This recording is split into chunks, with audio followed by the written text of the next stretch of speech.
Scheme, indication of TDM, commonly monitor drugs, और किस time पे करना चाहिए हमें TDM, methods and which body fluid we need, evaluation of TDM data, clinical interpretation and other uses, limitations.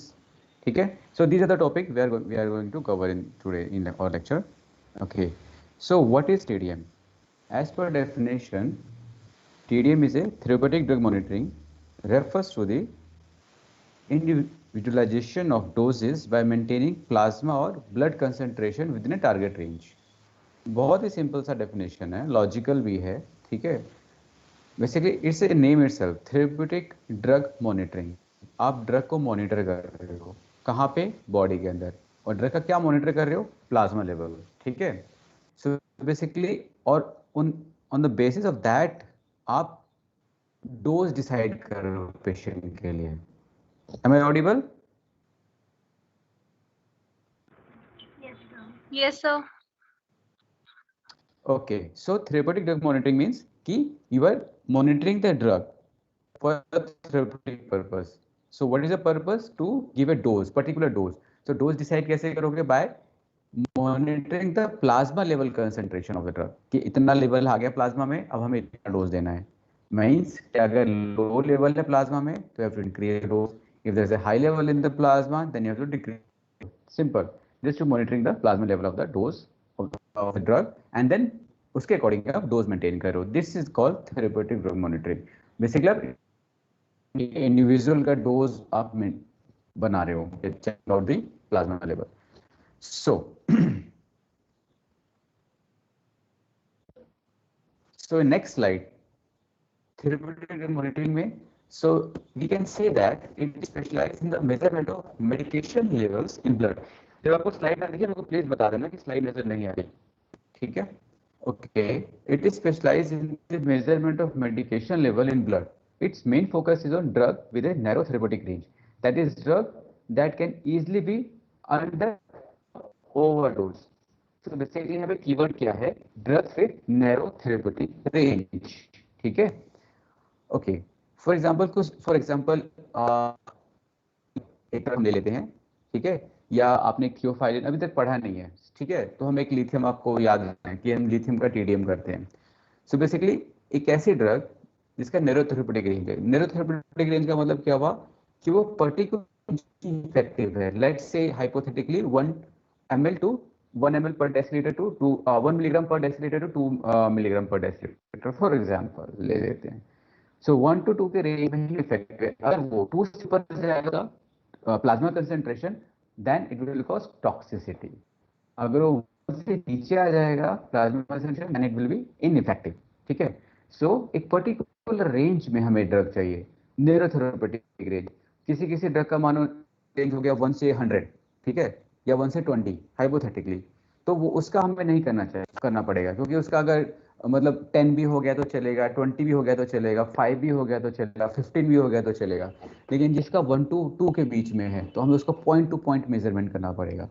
Means उसका अगर ऊपर नीचे हुआ तो प्रॉब्लम स्टार्ट हो जाएगी, ज़्यादा हो गया तो एडवर्स इफेक्ट, और लो हो गया तो कोई इफेक्ट ही नहीं आएगा। So that is means narrow therapeutic range के लिए हमें करना पड़ता है। The drugs which show narrow therapeutic range we have to do TDM, ठीक है?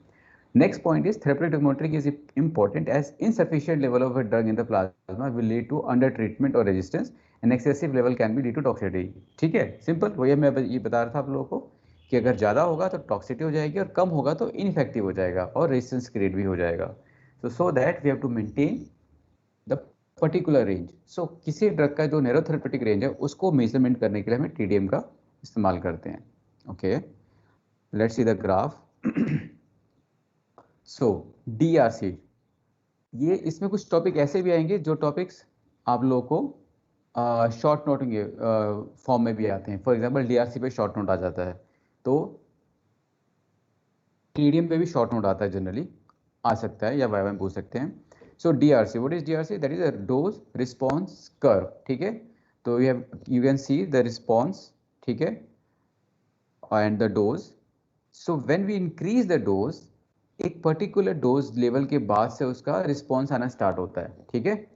मतलब और एक पर्टिकुलर लेवल तक उसका रिस्पॉन्स आता जाता है। इनफैक्ट डोज बढ़ाने पर रिस्पॉन्स बढ़ता जाएगा, बट हमेशा ऐसा नहीं होता, एक लेवल के बाद रिस्पॉन्स आना बंद हो जाता है या डिक्रीज हो जाता है, ठीक है।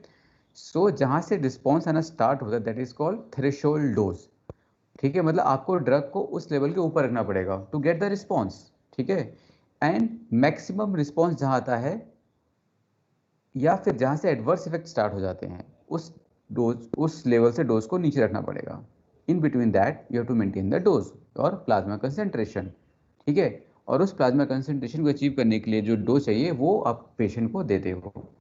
सो next graph is like this, dose response curve. तो point which I was mentioning before that कि लेट्स से आपका डोज आपने दिया और रिस्पॉन्स स्टार्ट हो गया। नाउ आफ्टर सम पॉइंट जहाँ पे एरो मार्क है, after this point increase in dose doesn't increase the response, ठीक है। यहाँ पे फ्लैट हो गया कर्व आपका, ठीक है। मीन्स आपको जहाँ से रिस्पॉन्स स्टार्ट हो रहा है और जहाँ पे कर्व फ्लैट हो रहा है उसके बीच में आपको प्लाज्मा कंसंट्रेशन को मेंटेन करना है, ठीक है, to get the effect. Am I audible now? Am I still audible now? Yes. Yes, Yes. sir. Yes, sir. And slides are visible? Yes, sir. Yes, Yes, sir. sir. Okay, so this is the DRC, ठीक है। DRC पे अलग से short note आता है, भाई हम पूछते हैं कि DRC का मतलब क्या है, DRC क्या होता है। तो basically it is a graphic relation between the response and the dose of the drug, ठीक है। वो आपको ड्रॉ करना है और पॉइंट्स लिखने हैं। ओके, एक पॉइंट आपको ये मेंशन जरूर करना होता है कि जो हमारा DRC का कर्व होता है किस फॉर्म में होता है। ओके, DRC का फॉर्म जो हमने पहले भी दिखाया, जो मैंने पहले शो किया वो भी होता है, और जो अभी स्लाइड आपको दिख रहा है that is called sigmoid response curve, sigmoid DRC। Why it is sigmoid? Basically जब हम डिफरेंट डोजेस को लॉग डोज में कन्वर्ट करके ड्रॉ करते हैं तो सिग्मोइड शेप आता है। अभी हम इसमें डिटेल में नहीं जाएंगे, जस्ट फॉर मेंशनिंग कि सिग्मोइड शेप कब बनता है, एस या एस शेप कब बनता है, when we convert our dose into log dose form, और तब उसको प्लॉट करेंगे तो एस फॉर्म बनता है, that is sigmoid dose response curve. What is the significant of this? ये सारे अलग से क्लास में होते हैं या प्रैक्टिकल क्लास में बताया जाता है, but still I am just mentioning the point.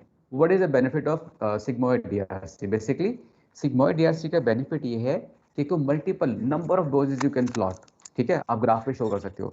जो पहले वाला ग्राफ था दैट इज ये वाला, इसमें बहुत सारे आप डोज शो नहीं कर सकते हो, ठीक है। इन लॉग डोज आप मल्टीपल डोजेस फॉर्म प्लॉट कर सकते हो छोटे से पेपर के ऊपर ही, that is a one benefit. Second benefit क्या होता है कि जो DRC सिग्मोइड शेप DRC होता है, इसका जो मिडल पार्ट है दैट इज 30% to 70% वो एक लाइन के फॉर्म में आता है, ठीक है। आपको जैसे बीच में लाइन दिख रहा है, फ्लैट लाइन, स्ट्रेट लाइन हो गया, ठीक है। तो जब आप दो DRC सिग्मोइड शेप प्लॉट करोगे तो यू कैन सी कि उसमें पैरेललिज्म दिखेगा आपको, कि वो एक दूसरे के पैरेलल आ रहे हैं या पैरेलल नहीं आ रहे, एक दूसरे से कितनी दूर जा रहे हैं। तो दो पैरेलल लाइन के बीच में ये इंटरप्रेट करना बहुत ईजी होता है, ठीक है। सो इंटरप्रिटेशन डाटा का बहुत ईजी हो जाता है कि वो एंटागोनिज्म है या नहीं है, या ज़्यादा इफेक्टिव है कि नहीं है, ठीक है। So kind that. Okay, so basically ये डोज और रिस्पॉन्स, बेसिकली जब हम टीटी में क्या यही देखते हैं कि डोज दिया, रिस्पॉन्स आ गया, और कब रिस्पॉन्स आया और कब रिस्पॉन्स आना सैचुरेशन हो गया, मैक्सिमम रिस्पॉन्स आ गया, उसके बीच में हमें we have to maintain the plasma concentration and according to that we have to maintain the dose. So what are the basis of TDM? Basically it is based on the fact that for most of the drug there is a definite relationship between dose and plasma drug concentration, ठीक है। आप जितना dose बढ़ाते जाओगे response बढ़ता जाएगा, but after some point response कम हो जाएगा और एक पर्टिकुलर डोज के बाद रिस्पॉन्स नहीं आएगा, और एक पर्टिकुलर मिनिमम डोज के पहले भी रिस्पॉन्स नहीं आएगा। The pharmacokinetic variabilities in an individual can be minimized by maintaining the drug concentration, ठीक है। सो वेरिएबिलिटी होती है, परसेंट टू परसेंट वेरी करता है, तो आप उसके अंदर ड्रग कंसंट्रेशन अगर अकॉर्डिंग टू दैट डिफरेंट कर दोगे तो उसके अंदर इफेक्ट आप मेंटेन कर सकते हो। Goal of TDM to optimize the patient clinical outcome, ठीक है। आप हर पेशेंट में सेम डोज दोगे एंड एक्सपेक्ट करोगे कि सेम इफेक्ट है, वो नहीं हो सकता, क्योंकि पेशेंट्स की अपनी वेरिएबिलिटीज होती हैं। तो अकॉर्डिंग टू दैट अगर सेम डोज पे सेम इफेक्ट नहीं आएगा because of some variabilities. So if we manage the dose, we can manage the same effect. अगर हमें सेम इफेक्ट चाहिए सब में, पर डोज अलग हो सकता है, और वो डोज हम कैसे डिसाइड कर सकते हैं? Through the TDM. Okay, so next slide is why monitoring of plasma drug. Okay, so what are the objective, क्यों हमें करना है, क्या बेनिफिट है? So they are the points basically to optimize the dose or optimize the therapeutic response. Simple, first point. Second point, to monitor the compliance. ठीक है. Third point, to reduce the incidence of over toxicity. And fourth point, detect changes in pharmacokinetic. So these all 4 points को देखने के लिए, to ensure that ये चारों points या ये points हम achieve करें goal, we have to monitor the plasma drug concentration. सो अभी हमने कहा कि वेरिएबिलिटीज हो सकती हैं कि रिस्पॉन्स सेम क्यों नहीं होता। अगर हमसे लेट्स से हम 60 केजीज के 10 एडल्ट मेल हैं या फीमेल्स हैं और उसमें हमने 500 मिलीग्राम पैरास्टामोल दिया, तो उनके अंदर 2 Fahrenheit for example let's say, ठीक है, या 2 डिग्री सेल्सियस, ऐसा नहीं होता। किसी में 1 होगा, किसी में 1.5 होगा, किसी में 2 होगा, किसी में 2.5 होगा। So why this variability when जब हम same dose same adult patient में सेम वेट दे रहे हैं, so there are some variabilities. So what are those variabilities? Like you can say pharmacokinetic variability and the pharmacodynamic variability. Okay, so pharmacokinetic variability में क्या हो सकता है? Dose and the plasma concentration. ठीक है, जो आपने डोज दिया वो डिफर कर सकता है, जो कि हम सेम रखने की कोशिश करते हैं, and the plasma concentration differ हो सकता है। मतलब आपने 500 मिलीग्राम तो दिया, बट जो प्लाज्मा में अचीव हो रहा है वो अलग हो रहा है। सो वो हम कंट्रोल करने की कोशिश करते हैं, बट जनरली कंट्रोल हो नहीं पाता। तो that's why we have to measure it कि भाई प्लाज्मा कंसेंट्रेशन कितना आफ्टर आ रहा है। सेम डोज देने पे सेम आएगा सब में, ऐसा नहीं होता। तो फार्माकोकाइनेटिक वेरिएबिलिटी का पिक्चर यहाँ पे रोल होता है। Second point is that pharmacodynamic variability, मतलब drug concentration at the receptor level and the response of the drug. मतलब आफ्टर ऑल कितना ड्रग कंसेंट्रेशन रिसेप्टर पे पहुंच रहा है, क्या मैकेनिज्म हो रहा है, सेचुरेशन तो नहीं हो रहा वहाँ पे, या सेंसिटिविटी रिसेप्टर की ऐसी है, या डिसेंसिटाइजेशन तो नहीं हो रहा है। ठीक है, उसके अकॉर्डिंग रिस्पॉन्स वेरी करता है। Okay, next is source of variabilities. ठीक है, सो सोर्स क्या हो सकते हैं? ऑब्वियसली हम हमेशा 2 फैक्टर बात करते हैं, patient factor and the drug factor. ठीक है, तो पेशेंट फैक्टर में क्या हो सकता है? एज 1, लाइक न्यूनेट्स में अलग फार्माकोकाइनेटिक पैरामीटर्स होते हैं और एल्डरली में अलग होते हैं। ठीक है, तो according to that concentration can be differ. Pregnancy, lactation, ये भी फार्माकोकाइनेटिक पैरामीटर्स को चेंज कर देते हैं कंडीशंस। सो इसमें भी वेरिएबिलिटी हो सकती है। प्याज काटना। ओके, प्याज काट लेना, सुन प्याज दो। Okay, please switch off your mic. Lunch का टाइम है, प्लीज ऐसी बातें ना करें, भूख लगाइए सबको। Okay, so next point is disease like liver, kidney and respiratory. So any disease of this organ, in fact disease मतलब कि कंजेस्टिव हार्ट फेलियर हो सकता है या कोई भी अस्थमा हो सकता है। These factors basically produce variability. ठीक है, उसमें आप बॉडी का वॉल्यूम डिस्ट्रीब्यूशन चेंज हो सकता है या उसका प्रोटीन बाइंडिंग चेंज हो सकता है। So according to that plasma concentration will vary. Drug interaction, okay, for example कुछ ड्रग एंजाइम इंड्यूसर्स होती हैं, जो आपने फार्माकोकाइनेटिक में पढ़ लिया होगा या डायनामिक में पढ़ लिया होगा। सो वो क्या करती हैं? दूसरे ड्रग का मेटाबॉलिज्म स्टार्ट कर देती हैं। For example रिफेम्पसिन is enzyme inducer, वो ओरल कॉन्ट्रासेप्टिव का मेटाबॉलिज्म स्टार्ट करा देती है। सो ओरल कॉन्ट्रासेप्टिव का कंसंट्रेशन कम हो जाएगा, वेरिएबिलिटी आ गई, that is a drug interaction. So this can produce variability. environmental influence in drug metabolism. Okay, so like जब environmental influences in drug metabolism ये भी होता है, लाइक एल्टीट्यूड का डिफरेंस आता है या फिर जोग्राफिकल कंडीशंस और भी होती हैं, आई मीन इन्वायरमेंट टेम्परेचर का वेरिएशंस आता है। ठीक है, ये भी, या हमारा पॉल्यूशंस का डिफरेंस आता है, ये भी ड्रग कंसंट्रेशन को अफेक्ट कर सकता है। लाइक हैवी मेटल पॉइजनिंग हो गई, हम जो खाना खा रहे हैं हैवी मेटल्स आ रहे हैं तो हमारे ड्रग को बाइंड कर सकते हैं, लाइक दैट। ठीक है, next point is genetic polymorphism. Okay, in specific populations there may be some kind of genetic polymorphism which can leads to particular induction of some enzymes which metabolize the drug, ठीक है, तो उसमें drug concentration कम हो जाएगा. और in some population they lack of some receptors, तो उसमें उनका इफेक्ट ही नहीं आएगा. So that can be produce some kind of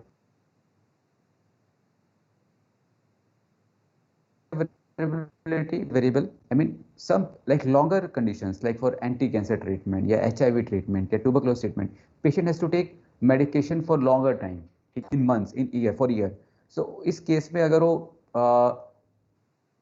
compliance खराब हो सकता है, पेशेंट का कंप्लायंस हो, जब लॉन्ग ट्रीटमेंट लेता है तो पेशेंट बीच में मिस कर सकता है, तो that can leads to decrease in drug concentration. ठीक है, तो कंप्लायंस का इशू इसमें ऐसी केसेस में आता है जहाँ पे लॉन्ग ट्रीटमेंट चलता है, फॉर एग्जांपल डिप्रेशन हो गया. ठीक है, so these are the different kind of sources which can produce variabilities. Okay, next slide. Basic principle क्या है? सो बेसिक प्रिंसिपल क्या है? Knowledge of serum concentration is most helpful when the drug in question require individualized dosing for optimal efficacy, and more routine measure of therapeutic success are unavailable. Okay, बहुत ही अजीब सी language हो गई है, इसका मतलब बता देता हूँ. Knowledge of serum concentration is most helpful. For example, hello. The slides are not changing. Okay, चलो फिर से करते हैं. Okay okay okay, don't worry don't worry.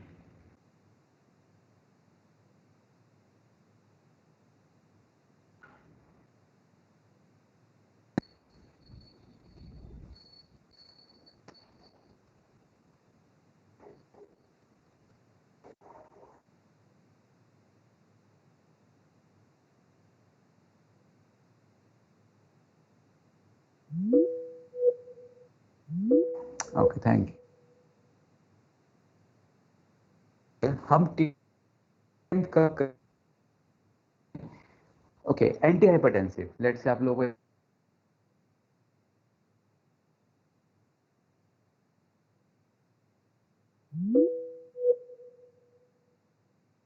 आपने देखा होगा कि एंटी हाइपरटेंसिव दिया और उसको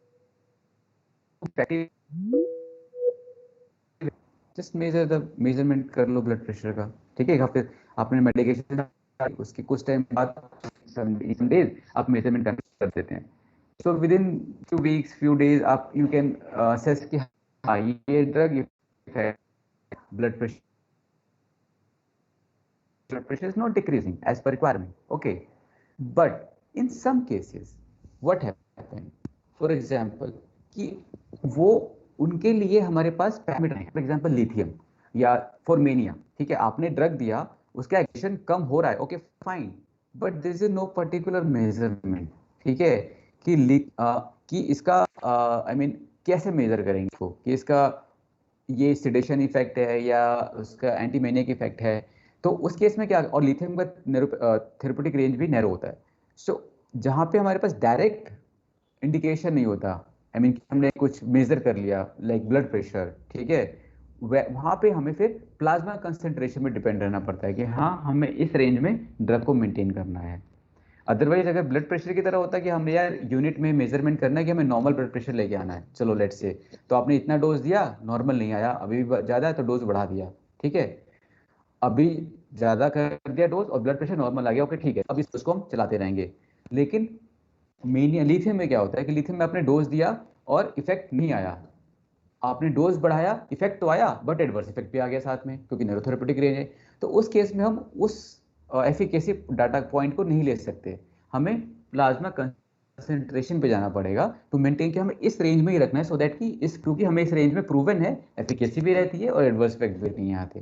तो ये जब सिनेरियो होता है तो इसी सिनेरियो को ये बेसिक प्रिंसिपल डिस्क्राइब कर रहा है, that is knowledge of serum concentration is most helpful when the drug in question, for example lithium, require individual dosing for optimal efficacy, and more routine measure for of therapeutic success are unavailable like blood pressure measurement. ठीक है, वैसा नहीं है इसके साथ. ठीक है, next slide. सो अब हम एग्जांपल कुछ करते हैं. ठीक है, पिक्चर ज़्यादा क्लियर हो जाएगी कि TDM is useful in. Slide is okay, दिख रहा है सबको? Yes, sir. Thank God.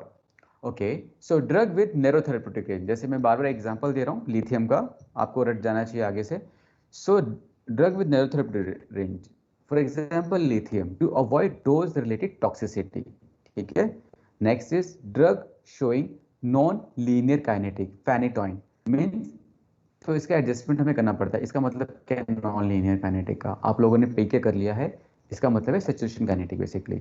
In fact question भी आता है, एक्सप्लेन हुआ है कि जो 20, किसी में 15 है, किसी में 20 लिखा हुआ है कि हमें फेनिटोइन का लेवल इतना ही रखना होता है बॉडी के अंदर, 15 मिली इक्विवेलेंट समथिंग. आप उसका यूनिट्स क्या है, just I forget. So basically उससे ऊपर क्या होता है, फेनिटोइन के जब कंसंट्रेशन रीच करता है तो phenytoin changes its kinetic from first order to zero order, saturation kinetic में पहुंच जाता है वो. तो उससे क्या होगा, ऑब्वियसली प्लाज्मा कंसंट्रेशन वेरी कर जाएगा. वही एग्जांपल है ये कि drug showing non linear kinetic, एक फेनिटोइन, उस केस में प्लाज्मा कंसंट्रेशन मेजर करना पड़ेगा. ठीक है. Next is drug showing wide inter individual variation in metabolism like tricyclic anti depressant. मतलब आपने 100 लोगों को दिया और 100 लोगों में से 20 में वो बहुत फास्ट मेटाबोलाइज हो रहा है, 20 में स्लो मेटाबोलाइज हो रहा है और बाकी 60 में वो ठीक ठीक मेटाबोलाइज हो रहा है. ठीक है. तो लाइक दैट बहुत बहुत ज़्यादा वेरिएशन आ रहा है लोगों के अंदर. Like for example anti depressants, tricyclic anti depressants, तो इसमें क्या करते हैं, maintain plasma concentration with in acceptable range. मतलब पर्पस ये है हमारा टीडीएम करने का इसमें. Drug used for prophylactic processes, ये सारे टीसीए हो गया, that is tricyclic anti depressant, basically longer treatment है. ठीक है. एंटी एपिलेप्टिक हो गया, ये भी फॉर एग्जांपल फेनिटोइन. ठीक है. एंटी एरिथमिक हो गया, ये सारे प्रोफाइलैक्टिक है, मतलब ये कंडीशन डेवलप ना हो उसके लिए हम दे रहे हैं. तो इनको भी क्योंकि ऑब्वियसली आप इसमें जब कुछ है ही नहीं तो आप मेजर क्या करोगे कि भाई ये कम हुआ कि ज़्यादा हुआ, नहीं. तो ऑब्वियसली आप वो कंडीशन डेवलप ना हो उसके लिए दे रहे हो, तो उस केस में क्या होगा, आपका कोई एंड पॉइंट नहीं है. तो what is will be and point, plasma concentration. ठीक है. Next point is digoxin. इसका क्या है, distinguish between drug related adverse effect and the disease. ठीक है. तो उस केस में डिजॉक्सिन का प्लाज्मा कंसंट्रेशन मेजर करते हैं. ठीक है. तो these are the some examples with their reason logic. concomitant disease that may alter drug deposition, aminoglycoside, theophylline, cyclosporine, basically these मतलब इसमें concomitant जो डिजीज होती है वो ड्रग का कंसंट्रेशन को अफेक्ट करती है. ठीक है. उस कंडीशन में भी हाँ, क्योंकि इस इन डिजीज में आपका वॉल्यूम डिस्ट्रीब्यूशन या क्लियरेंस ये सब अफेक्ट हो जाता है. To check compliance, other points जो क्या टीडीएम का पर्पस क्या, जो जिसके लिए टीडीएम करते हैं, टू चेक पेशेंट कंप्लायंस. ठीक है. कंसंट्रेशन मेंटेन है कि नहीं है, कहीं डिप तो नहीं कर गया. ठीक है. ये हम चेक करके बता सकते हैं कि पेशेंट रेगुलरली मेडिकेशन ले रहा है कि नहीं ले रहा. ठीक है. To explain the therapeutic failure, to check bioavailability and biogenetic polymorphism. आपको बता चुके हैं कि अगर कोई जेनेटिक पॉलीमॉर्फिज्म होगा तो ड्रग का मेटाबॉलिज्म बढ़ जाएगा, डिक्रीज हो जाएगा, उसकी एफिकेसी चेंज हो सकती है. तो उसके लिए भी हम टीडीएम करके बता सकते हैं. तो दीज आर द इंडिकेशंस या रीजन जिसके लिए हम टीडीएम वी कैन डू. ठीक है. Okay, sorry I just forgot to change the slide. These are the points. ठीक है. Concomitant disease that may alter the drug disposition, aminoglycoside उसका example हो गया, या ड्रग ड्रग इंटरेक्शन लाइक. ठीक है.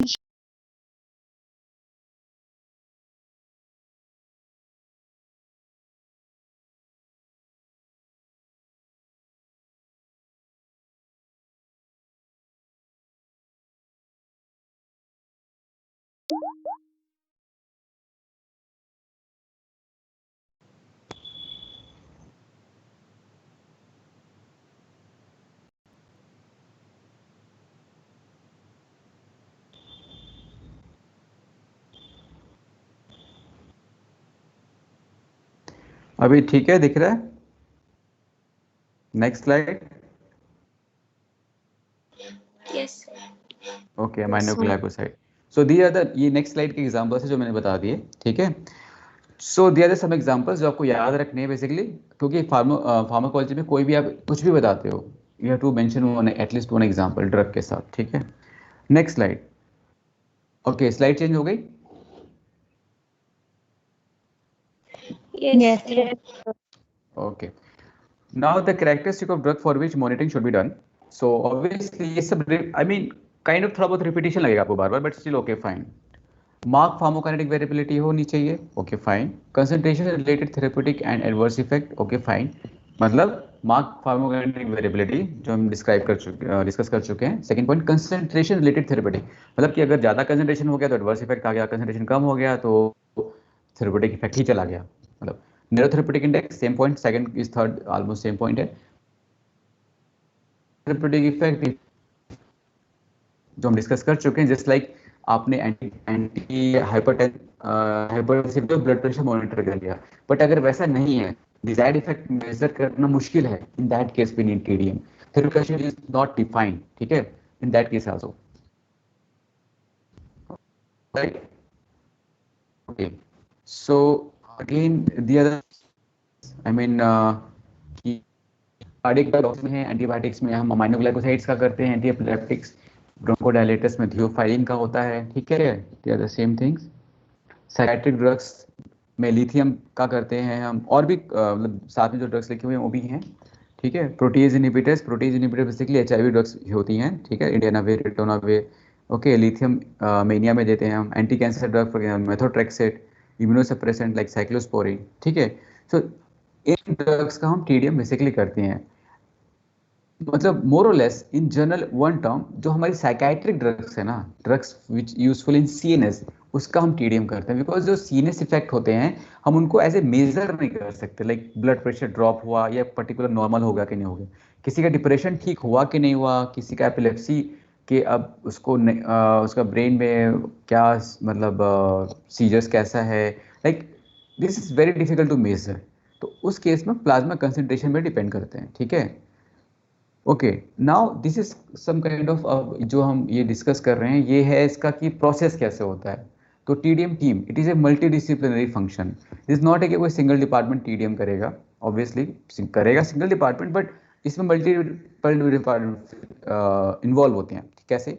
फॉर एग्जाम्पल, पेशेंट का आएगा, लेट्स से साइकाइट्री में पेशेंट आया, उसको लिथियम देना था, तो उसको लिथियम दिया, लेकिन उसका लिथियम अब कितना उसका बॉडी के अंदर अचीव होगा, उसका टीडीएम कराने के लिए सैंपल वहाँ से निकालेंगे, वो सैंपल बायोकेमिस्ट्री में आएगा, फिर बायोकेमिस्ट्री वाले टीडीएम करेंगे, उसका लेवल जो भी आएगा डाटा वापस भेजेंगे, फिर वो डाटा इंटरप्रेट होगा, फिर साइकाइट्री वाले डाटा देखेंगे, उसके अकॉर्डिंग वो लिथियम का डोज एडजस्ट करेंगे, ठीक है।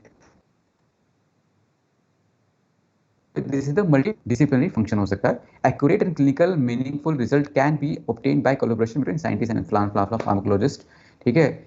Excellent communication necessary to ensure that the best practice of TDM is achieved. Okay, fine. मतलब coordination होना चाहिए. Okay, so this is the therapeutic drug monitoring cycle process जो मैंने बताया, ये उसी का है बेसिकली फंक्शन, ठीक है। कि पेशेंट आया, पेशेंट का सैंपल कलेक्ट हुआ, सैंपल एनालाइज हुआ, रिजल्ट इंटरप्रेट हुआ, then again the result goes to the physician, then physician उसको जजमेंट लेगा, उसके अकॉर्डिंग डोजेस करेगा और पेशेंट को देगा। ओके, नाउ स्मॉल कैसा होता है, सैंपल एनालिसिस कैसा होता है। सैंपल एनालिसिस बेसिकली बायोकेमिस्ट्री में हो रहा है अब नाउ, ठीक है। Chromatography, there are different methods, उसके अकॉर्डिंग सैंपल एनालिसिस हुआ, ठीक है। और वो सिंपल वो अलग अलग मेथड हो सकते हैं, क्रोमेटोग्राफी हो सकता है, इम्यूनोएस्से हो सकता है, कुछ भी हो सकता है, like that I will tell you name कि कैसे होता है। एंड वो डाटा फिर डाटा जनरेट होता है ग्राफ के फॉर्म में, डाटा के फॉर्म में, and that goes to the physician. So this is the basically TDM cycle, बहुत ही सिंपल, ज़्यादा रॉकेट साइंस नहीं है इसके अंदर। Okay, reasons for requesting TM, ठीक है, ड्रग मेजरमेंट कंसंट्रेशन मेजरमेंट करने का रिक्वेस्ट कब करते हैं, क्या रीजंस है। ओके, सस्पेक्टेड टॉक्सिसिटी, ठीक है। अब किसी पेशेंट में कोई एडवर्स इफेक्ट आ रहा है, तो अब वो एडवर्स इफेक्ट है या डिजीज का कंडीशन है या क्यों है समझ में नहीं आ रहा, हो सकता है कि ड्रग कंसंट्रेशन ओवरशूट कर गया हो, मोर देन रिक्वायरमेंट से ज़्यादा हो गया हो, तो उस केस में हम सस्पेक्ट कर सकते हैं कि जो टॉक्सिटी हो रही है, जो एडवर्स इफेक्ट आ रहा है ड्रग का, वो बिकॉज ऑफ हाई कंसंट्रेशन के कारण आ रहा होगा, तो उसके लिए आप टीडीएम करा सकते हो। Second point, lack of response, भाई रिस्पॉन्स ही नहीं आ रहा, 1 महीना हो गया, 2 महीना हो गया, उसका डिप्रेशन खत्म ही नहीं हो रहा, आई मीन नॉट रिमीटिंग, तो उस केस में भी आप टीडीएम करा सकते हो कि प्रॉब्लम की प्लाज्मा कंसंट्रेशन अचीव हो ही रहा है कि नहीं हो रहा। Third point, assessment of drug compliance with medication regime, ठीक है। अब हम 2-3 महीने से एंटी रेट्रोवायरल या एंटी ट्यूबरकुलर ड्रग दे रहे हैं, तो लेकिन कंप्लायंस देखने के लिए कि पेशेंट रेगुलरली ले रहा है कि नहीं ले रहा, उस उसके लिए हमने ड्रग कंसंट्रेशन चेक कर लिया कि प्लाज्मा में से ड्रग कंसंट्रेशन जितना रिक्वायरमेंट उतना अचीव है कि नहीं है, ठीक है, तो कंप्लायंस चेक कर लिया। तो वैसे therapy to for change in dosing regime, obviously अगर उसका एक डोजिंग रेजिम से पेशेंट नहीं हो रहा, रिमिट नहीं कर रहा, तो हमें चेंज करना है। तो चेंज करने से पहले उसका टीडीएम करेगा कि हाँ ये डोजिंग रेजिम से पर्टिकुलर प्लाज्मा कंसंट्रेशन अचीव हो भी रहा है कि नहीं हो रहा, सो दैट कि जो हम चेंज करने वाले हैं उसको जस्टिफाई कर सके। Okay, so they are the reasons जिसके लिए हम we can ask for TDM. Now TDM process जो आपको बता चुका हूं मैं ऑलरेडी कि decision to require drug level, जो पिछले स्लाइड पे बता दिया कि हमने कोई डिसीजन हमने कोई पॉइंट ले लिया कि because of that we have to check the drug level. Biological sample लिया, बायोकेमिस्ट्री में भेजा, ले मेजरमेंट हुआ उसका, और वहां से वापस आया, एकदम क्लिनिकल इंटरप्रिटेशन किया और हमने उसका डोजिंग चेंज कर दिया according to that. Then again we look for the effect आया कि नहीं आया। Okay, so again come the same graph जो हम पहले भी देख चुके हैं, plasma drug concentration versus time plot. Okay, same thing है, एक तरफ आपका कंसंट्रेशन आ गया, एक तरफ टाइम आ गया। टाइम पे क्या होगा, जैसे तो इसमें टॉक्सिक लेवल होता है, थेरेप्यूटिक रेंज होता है एंड सब थेरेप्यूटिक लेवल होता है। तो basically toxic level and sub therapeutic level के बीच में हमें we have to maintain the plasma concentration. Therapeutic drug monitoring में हम कर रहे हैं, सो जो थेरेप्यूटिक इंडेक्स होता है उसके बीच का पार्ट है। Now choice of sample, sample क्या होता है, samples collected after steady state plasma concentration, that is 5 to 6 T half के बाद वी अचीव स्टेडी स्टेट। इस पे क्वेश्चन आता है, शॉर्ट नोट आता है, यानी you people have to draw the graph also, अलग से ये आपको पीके में आपने पढ़ लिया होगा, ठीक है। So sample collected after steady state plasma concentration that is 5 to 6 T half के बाद जनरली अचीव होता है। और अगर आपको गिव अ लोडिंग डोज, ठीक है। उसके बाद immediate sampling, adverse effect and confirmation of toxicity भी कर सकते हैं।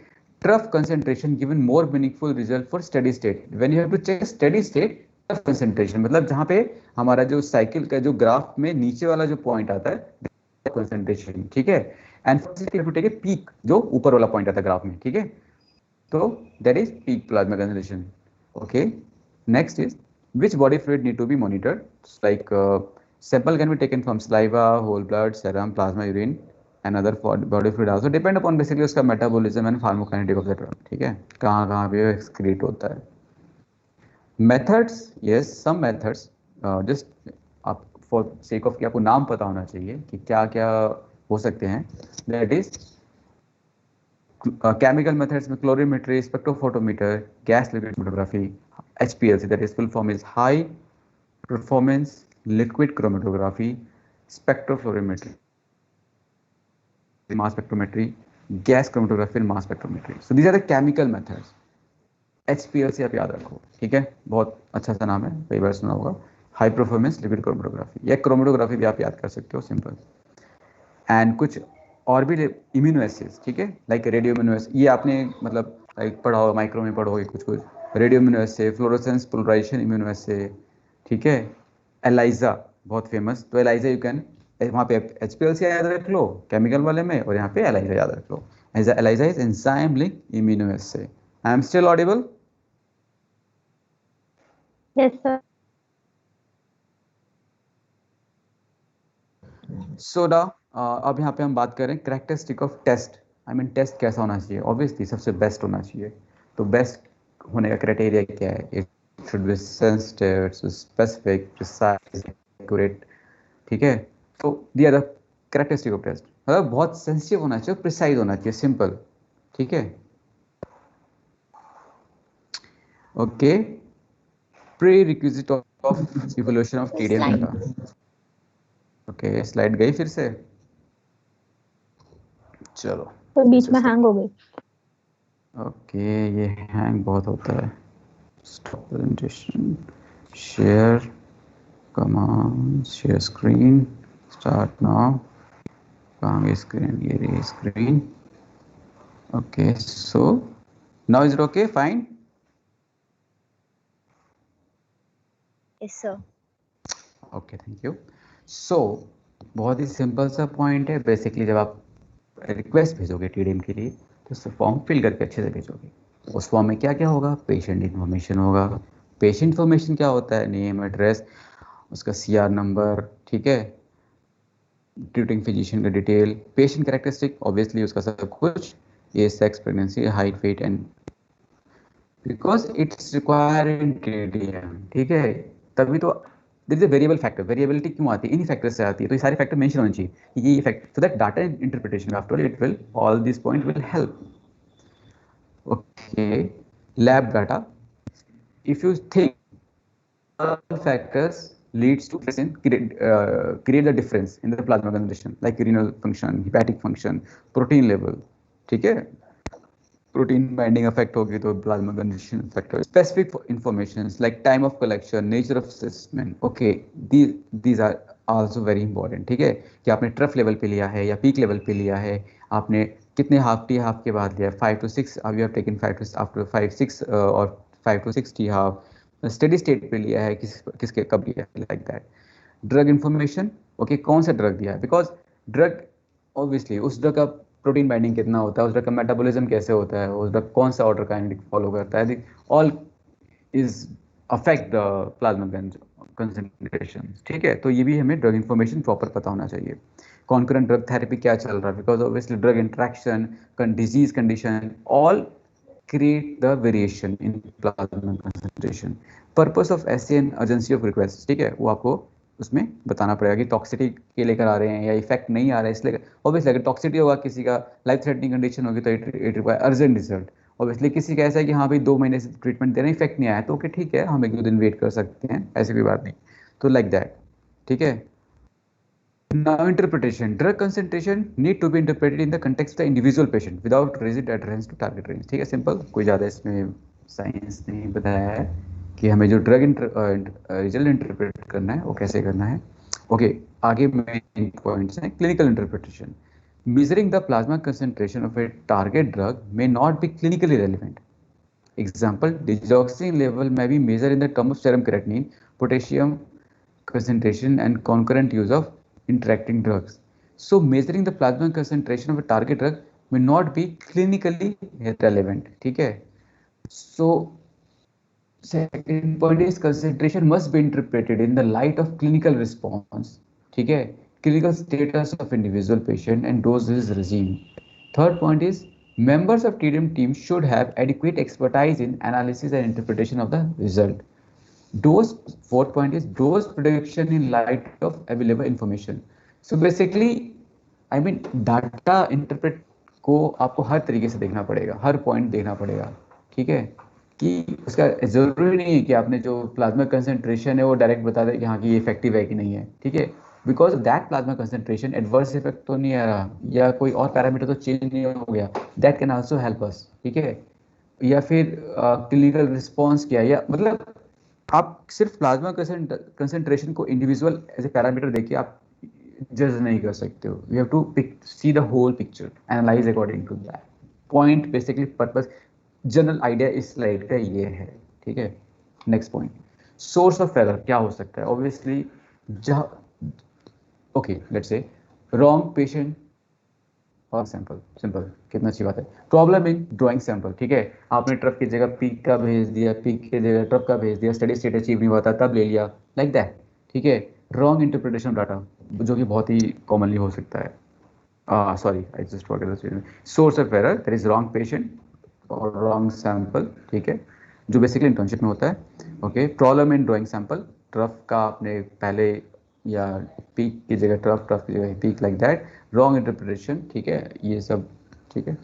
Next slide is utility of TDM is limited in the following situation. Okay, अब टीडीएम बेसिकली हर जगह तो नहीं है ना कि आप टीडीएम ही करोगे, तो कहाँ पे टीडीएम की जरूरत जनरली यूटिलिटी नहीं कम होती है, नहीं होती है, लाइक हाइपर सेंसिटिविटी रिएक्शंस या idiosyncratic reactions, metabolic factor, poor correlation between plasma concentration and the effect, pro drug, basically यहाँ पे क्या होता है, प्लाज्मा कंसंट्रेशन जो होता है वो चेंज होता रहता है, ठीक है, या यहाँ पे प्लाज्मा कंसंट्रेशन से कोई लेना देना होता नहीं। For example hyper sensitive reaction, अब उसके लिए जरूरी नहीं है कि आपको पूरा डोज पेशेंट को देना पड़ता है कि तभी hyper sensitive reaction, hyper sensitive reaction मतलब छोटा सा माइन्यूट सा डोज भी आप देते हो सैंपल, तो उससे भी उसको सेंसिटिविटी रिएक्शन हो सकता है, ठीक है। तो उस केस में आप ऑब्वियसली ये नहीं कहोगे कि हाँ इतना प्लाज्मा कंसंट्रेशन हुआ तभी उसको रिएक्शन हुआ, नो, उसको आप सिंपल से थोड़ा सा भी डोज मिलेगा अगर वो सेंसिटिव होगा तो उसको हाइपर सेंसिटिविटी रिएक्शन हो जाएगा। तो that is this is not a correlation between the effect and the concentration of the drug. So इस केस में ये इसका स्कोप लिमिटेड है, ठीक है। प्रो ड्रग, फॉर एग्जाम्पल आपने कोई ड्रग दिया, वो जाके बॉडी में एक्टिव हो रही है, तो उसका कंसंट्रेशन वो कितना एक्टिव हो रही है, कितना एक्टिव नहीं हो रही, ठीक है, वो भी हम डायरेक्ट कोरिलेट नहीं कर पाएंगे। ड्रग प्रोड्यूसिंग टॉलरेंस, ओके, अब कोई ड्रग आपने दिया, उसका कंसंट्रेशन बॉडी में बढ़ाएंगे, इफेक्ट बढ़ेगा या एडवर्स इफेक्ट बढ़ेगा, but somehow after many days उसका टॉलरेंस डेवलप हो गया, मतलब प्लाज्मा कंसंट्रेशन तो आप मेंटेन करोगे उतना ही, लेकिन इफेक्ट धीरे धीरे रिड्यूस होता जाएगा, ये इफेक्ट नहीं बढ़ेगा, ठीक है, जो हमें इफेक्ट चाहिए, that is called tolerance develop हो गया। That is a pharmacodynamic thing कि रिसेप्टर डिसेंसिटाइज हो गए होंगे, you need more plasma concentration of the drug, ठीक है, इन दैट केस। तो यहाँ पे भी पर्टिकुलर रेंज कोरिलेट नहीं करेगा पर्टिकुलर इफेक्ट के लिए। So these are the things, ठीक है, कि जहाँ पे टीडीएम का स्कोप लिमिटेड हो जाता है। Okay, next slide is special population, ठीक है।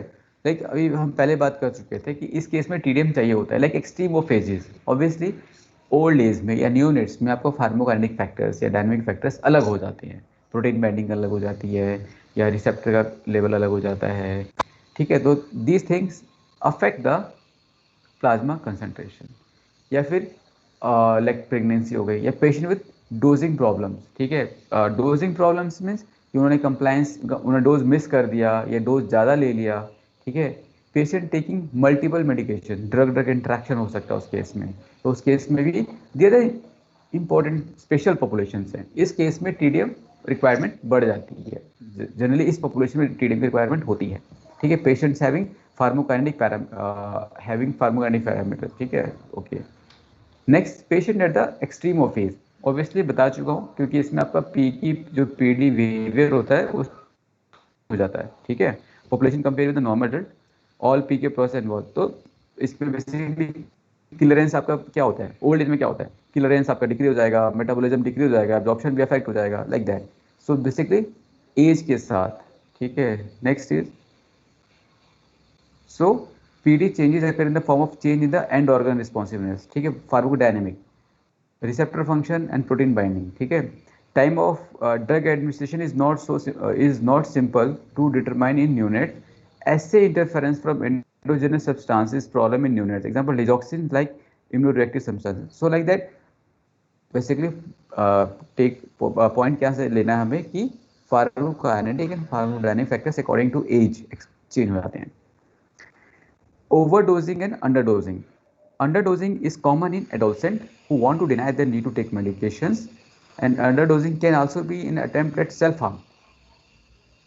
Overdosing is a form of overcompliance and can occur as a result of poor understanding of drug abuse or a desire to hasten or increase the magnitude of effect, ठीक है।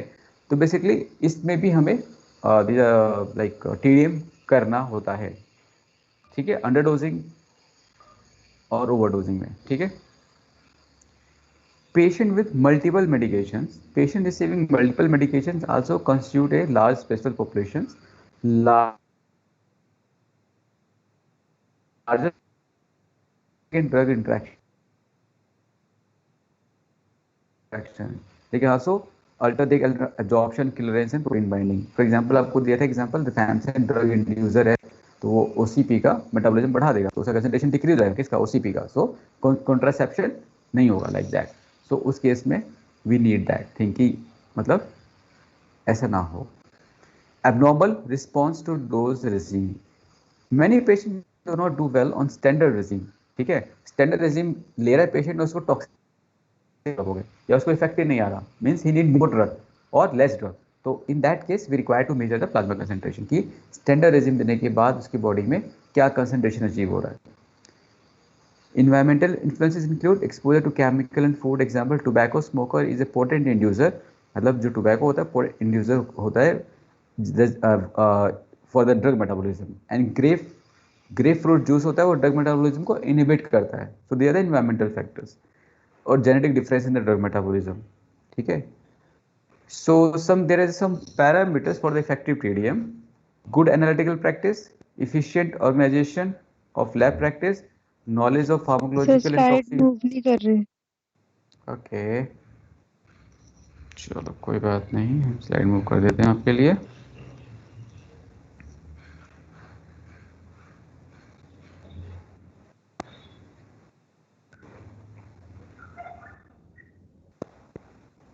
अभी ठीक है effective TDM?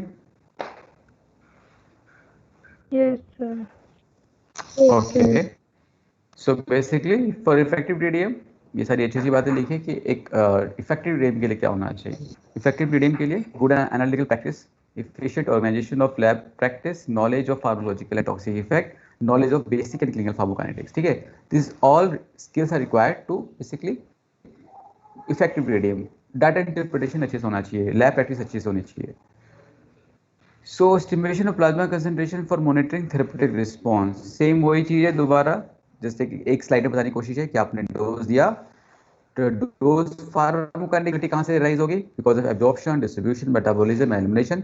Blood concentration आया, then pharmacodynamic variability आ सकती है because of receptor interaction and the receptor response, and then the clinical effect. So this two box shows the point of variability, ठीक है, जिस कारण से प्लाज्मा कंसंट्रेशन और इफेक्ट में चेंज आ जाता है। ओके, अगेन सेम जस्ट एक रिकैप्सुलेशन है कि हमने क्या क्या किया था पीछे, कि फॉर एग्जांपल लिथियम का नैरो थेरेप्यूटिक रेंज होता है इसलिए हमें टीडीएम करना होता है, फेनिटोइन का नॉन लीनियर काइनेटिक होता है इसलिए हमें टीडीएम करना होता है, ट्राइसाइक्लिन का इंडिविजुअल वेरिएबिलिटी ज्यादा होती है इसलिए हमें टीडीएम करना होता है, ठीक है। So this are some examples you can learn, ठीक है। ओके, और जो ड्रग फॉर प्रोफिलैक्टिक पर्पस होता है इसलिए हम उनके टीडीएम कर सकते हैं। ओके, सेम वही रिपीटिशंस हैं, जस्ट टू रिकैप्सुलेट कि हमने पीछे किया था। Okay, situation which drug monitoring में not be useful, so like the drug that can be given in high dose before toxicity is apparent, penicillin, better means of assessing drug effect, example anti hypertensives, जो मैं आपको बार बार explain कर चुका हूँ कि हमारे पास blood pressure we can easily measure, इतना नॉर्मल लाना है ये डोज देके, तो उस केस में टीडीएम की जरूरत ही नहीं है, ठीक है। Hyper sensitive reaction, like hyper sensitive reaction कुछ लेना देना नहीं है डोजिंग के साथ, वो सिंपल से छोटे से डोज के बाद भी आपका हाइपर सेंसिटिव रिएक्शन हो सकता है, तो उसमें कोई टीडीएम करने की जरूरत नहीं है। सो लाइक दैट, तो ये क्या था कि भाई जिसमें ड्रग मॉनिटरिंग में नॉट बी यूजफुल, ठीक है। Drug activity the drug like pro drug, for example बताया था लेवोडोपा वाला drug with irreversible action, like एक बार वो रिसेप्टर के साथ बाइंड कर गया तो उसका रिएक्शन खत्म ही नहीं होगा, तो उस केस में भी कंसंट्रेशन कुछ लेना देना नहीं है। ड्रग प्रोडक्शन प्रोड्यूस टॉलरेंस, आपको बताते हैं कि रिसेप्टर डिसेंसिटाइज हो गए, ठीक है, तो आपको कंसंट्रेशन बढ़ाना ही पड़ेगा आफ्टर ऑल, चाहे आप कंसंट्रेशन मेंटेन कितना ही कर लो, तो उसमें चेक करने की जरूरत नहीं है, इफेक्ट नहीं आ रहा डोज बढ़ा दो आप, ठीक है। नो थेरेप्यूटिक रेंज डिफाइंड, कुछ केसेस में थेरेप्यूटिक रेंज डिफाइन नहीं है, तो उसमें आप थेरेप्यूटिक रेंज जब डिफाइन ही नहीं है तो मेजर मैनेज क्या करोगे, लाइक दैट। तो इन केसेस में टीडीएम, अब पहले भी स्लाइड आ चुकी थी जिसमें कि हमने एग्जांपल्स नहीं दिए थे, तो यहाँ पे एग्जांपल्स मेंशन कर दिए थे। सो according so now with that we can end this lecture here. So anything you want to ask about TDM, anybody? Sir, so TDM में sample collection 5 के बाद, पर तभी अगर वो फर्स्ट ऑर्डर काइनेटिक्स फॉलो कर रहा है तो तब तक तो एलिमिनेट हो जाएगा वो अपनी बॉडी से फिर। अरे जब स्टडी स्टेट आपने मेंटेन किया हुआ है तो वो एक बेसिकली हमें टीडीएम का मतलब होता है कि हम एक पर्टिकुलर रेंज हमें देखना होता है कि इस लेवल पे ड्रग बॉडी में मेंटेन हुआ कि नहीं हुआ, ठीक है। तो वो मेंटेन कब होता है इफेक्ट आने के लिए, तो वो मेंटेन होता है 5 to 6 टी हाफ के बाद स्टडी स्टेट। तो हम उसी लेवल पे देखें ना कि हमने इतना डोज, जब इतना डोज दे दिया तो स्टडी स्टेट आया कि नहीं आया, उसी स्टडी स्टेट के अकॉर्डिंग हमारा इफेक्ट आता है। तो हमें स्टडी स्टेट देखना है कि अचीव होता है कि नहीं, अगर स्टडी स्टेट अचीव ही नहीं हुआ तो वी कांट से ना कि भाई स्टडी स्टेट तो आया नहीं।